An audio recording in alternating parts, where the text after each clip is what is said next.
So I had mentioned before that the 1920s is sometimes called the Roaring Twenties, and I had argued that the 1920s is probably this roar is that of a monster under the bed.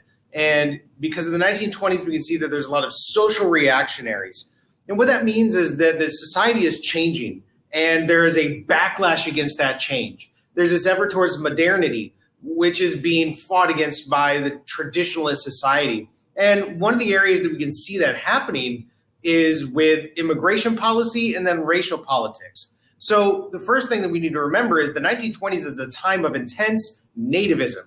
Now, this is not Native American, but nativist American, nativism. This is the people that thought that America should be just for Americans. And at the time, because it was a dominantly white society, America should just be for white Americans, and that the United States should limit immigration from countries that were seen as undesirable.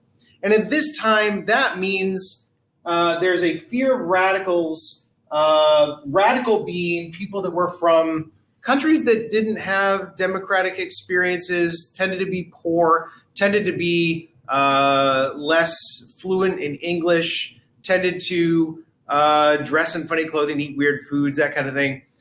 We call them new immigrants, and they tended to come from Southern and Eastern Europe, as well as all of the Asian populations were going to be targeted as well. In 1921, they passed the Immigration Act, which capped immigration at a total with 150,000 immigrants per year. Now, in 1920 and 1921, there was over 1 million immigrants just from these new immigrant populations alone. In 1924, they're going to pass another Immigration Act, which sets a quota. Now, a quota is a maximum number in this case. So they set the quota at the 1890s limit. So it was a 2% of the population of each ethnic group in 1890. So if there was 100 Italians living in the United States in 1890, which is before this influx of new immigrants, then 2%, so two people would be able to come in. The reason for that is intentionally racial, right? They did not want those new immigrants, Greeks, Italians, Russians, Eastern Europeans, to come into the country because they were seen as other. They were seen as not white. They were not seen as okay for the country. Germans, Irish, English, they're fine. They had high numbers before that targeting of the new immigrants. Now, we can also see that this is a time of a revival of the Ku Klux Klan. The Ku Klux Klan in the 1860s and 70s was targeting, it was a Southern organization, and it was targeting Black and Republican voters in the South. But in the 1920s, we have a revival of the Ku Klux Klan as a distinctly nationwide white supremacist organization.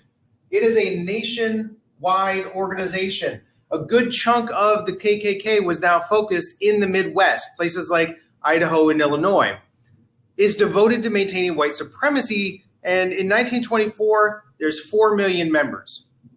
You should also recall that it's the 1920s where we see this rise in the construction of Confederate monuments, because the Confederate monuments have nothing to do with the Confederacy. It's about maintaining and telling a story about white supremacy. Some call this militant patriotism.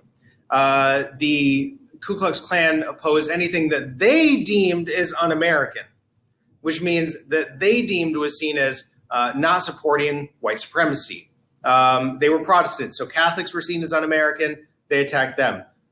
Jews were seen as un-American, they attacked Jewish people.